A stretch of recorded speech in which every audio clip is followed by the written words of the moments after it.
नमस्कार, ट्याफे टिपमा स्वागत छ। म मुना चन्द।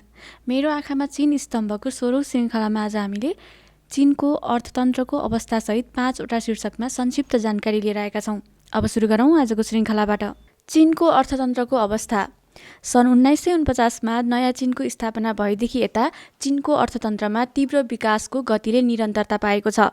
सन् 2012मा चीनको राष्ट्रिय कुल ग्राहस्थ उत्पादन परिमाण 83 अरब अमेरिकी डलर पुगेको थियो र यो परिमाण अमेरिकाको तुलनामा मात्र कम थियो। सन् 2012को अन्त्यमा चीनको प्रति व्यक्ति सरदर आम्दानी 26,000 चिनिया युवानभन्दा बढी पुगेको छ। हाल चीनमा लगानी र उपभोगको वातावरण निकै राम्रो छ। सन् 2012मा चीनमा अचल पुँजी र माल सामानको लगानी 374 खरब चिनिया युवानभन्दा बढी पुगेको छ र उपभोग्य वस्तुको कुल खुद्रा व्यापार लगभग 207 खरबभन्दा बढी पुगेको छ अनि वैदेशिक व्यापार 38 खरब 7 अरब अमेरिकी डलरभन्दा बढी पुगेको छ। यो परिमाण अमेरिकाको भन्दा कम हो। यो विषयमा चीन विश्वमा दोस्रो स्थानमा रहेको छ। सन् 2012को अन्तमा चीनको विदेशी मुद्राको सञ्चित मात्रा 33 खरब अमेरिकी डलरभन्दा बढी पुगेको छ। 30 भन्दा बढी अवधिको सुधार तथा खुलापन र आधुनिकीकरणको निर्माण मार्फत चीनले आधारभूत रूपमा योजनाबद्ध अर्थतन्त्रबाट समाजवादी बजारमुखी अर्थतन्त्रतिरको परिवर्तन र समाजवादी बजारमुखी आर्थिक प्रणालीलाई क्रमशः पूर्णता दिइरहेको छ। यसका साथै चीनको ऐन र कानुनले पनि क्रमशः पूर्णता पाइरहेको छ। बजारको खुलापनको अवस्थामा झन्झन सुधार हुँदै आएको छ। लगानीको वातावरणमा निरन्तर रूपमा सुधार भइरहेको छ। मौद्रिक व्यवस्थाको सुधार स्थिर रूपमा भइरहेको छ।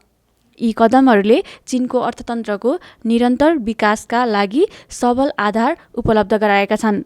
नयाँ शताब्दीमा चीनले मानिस र प्रकृति, मानिस र समाज, सहर र गाउँ, पूर्व र पश्चिम र अर्थतन्त्र र समाजको पूर्ण र सन्तुलित विकास भन्ने धारणा प्रस्तुत गरेको छ।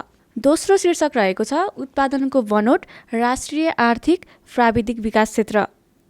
आर्थिक प्राविधिक क्षेत्र भनेको विदेशका लागि खुला हुने चीनका क्षेत्रहरूको एक सङ्गठनात्मक रूप हो। यो बाहिरका लागि खुला हुने सहरले आफ्नो परिधिभित्रै निर्माण गरेको एक सानो अलग क्षेत्र हो। त्यस क्षेत्रमा धनजनको शक्तिलाई केन्द्रित पारेर पूर्णता दिलाउने खालको मूलभूत प्रबन्धहरूको निर्माण गर्ने र अन्तर्राष्ट्रिय मापदण्डसँग मेल खाने खालको लगानीको वातावरण सिर्जना गर्ने गरिन्छ।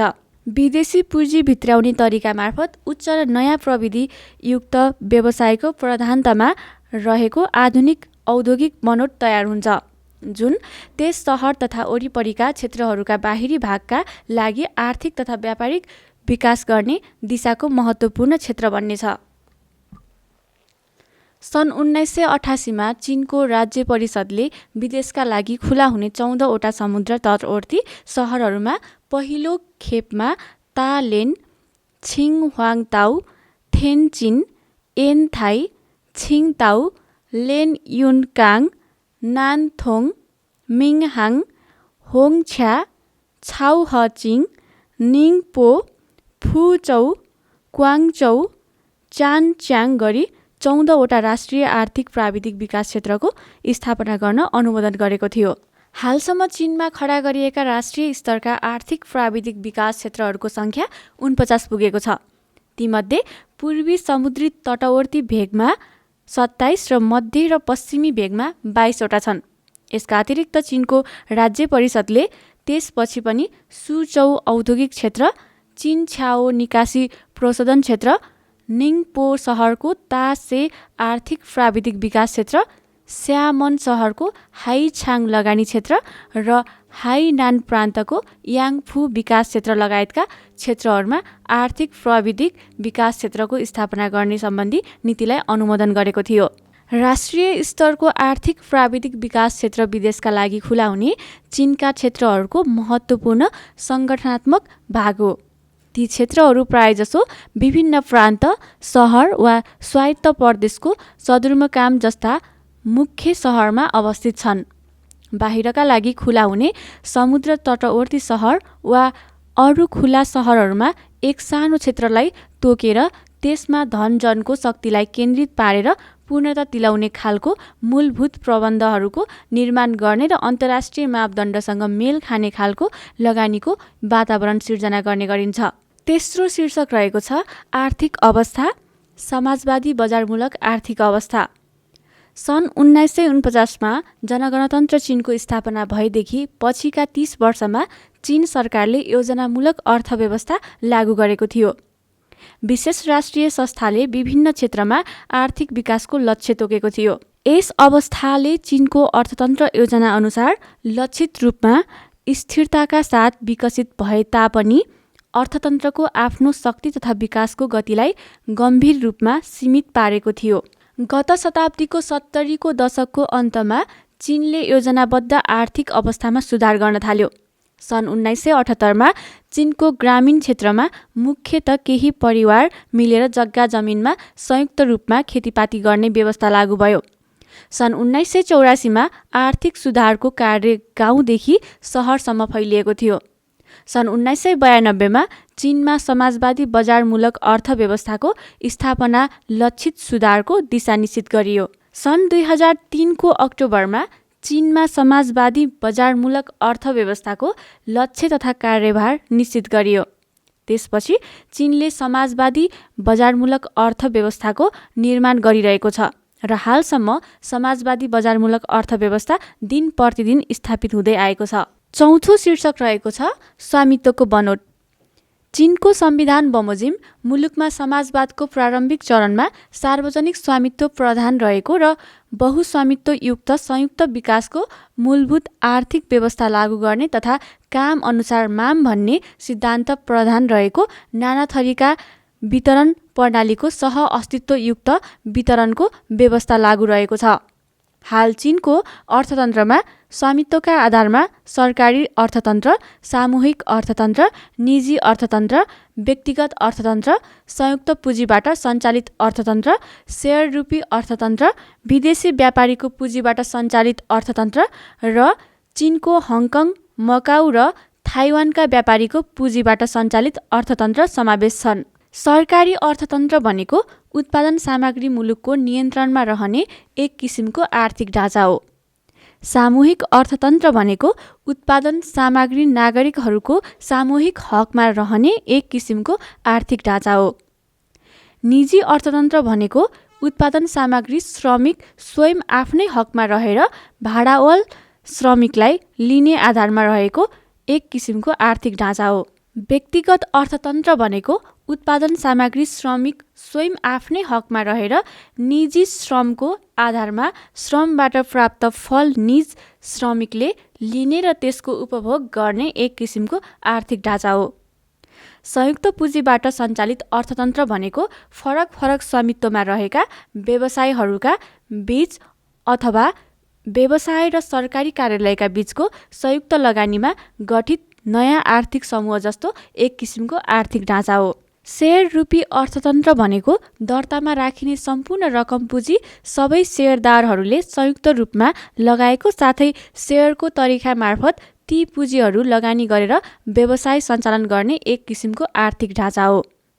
विदेशी व्यापारीले लगाएको पुँजीबाट सञ्चालित अर्थतन्त्र भनेको विदेशी लगानीकर्ताले चीनको सम्बन्धित वैदेशिक आर्थिक ऐन कानुन र नियम बमोजिम चल्दै संयुक्त पुँजी, सहयोग वा एकल पुँजी जस्ता तरिका मार्फत चीनभित्र व्यवसाय सञ्चालन गर्ने एक किसिमको आर्थिक ढाँचा हो र चीनको हङकङ, मकाउ, थाइवानका व्यापारीको पुँजीबाट सञ्चालित अर्थतन्त्र भनेको हङकङ, मकाउ र थाइवानका लगानीकर्ताले जनगणतन्त्र चीनको सम्बन्धित वैदेशिक आर्थिक ऐन कानुन र नियम बमोजिम संयुक्त पुँजी, सहयोग वा एकल पुँजी जस्ता तरिका मार्फत चीनको मुख्य भूमिमा व्यवसाय सञ्चालन गर्ने एक किसिमको आर्थिक ढाँचा हो।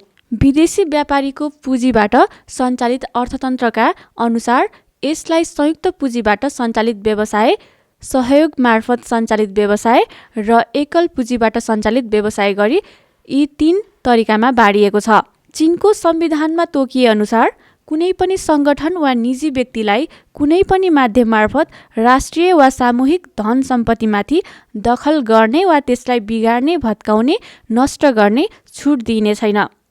सरकारले निजी अर्थतन्त्र, व्यक्तिगत अर्थतन्त्र जस्ता गैर सार्वजनिक स्वामित्वयुक्त अर्थतन्त्रको वैधानिक अधिकार र हितको संरक्षण गर्दछ र नागरिकको वैधानिक निजी धन सम्पत्तिमाथि आक्रमण गर्न दिँदैन। 5औं शीर्षक रहेको छ विकासको रणनीति।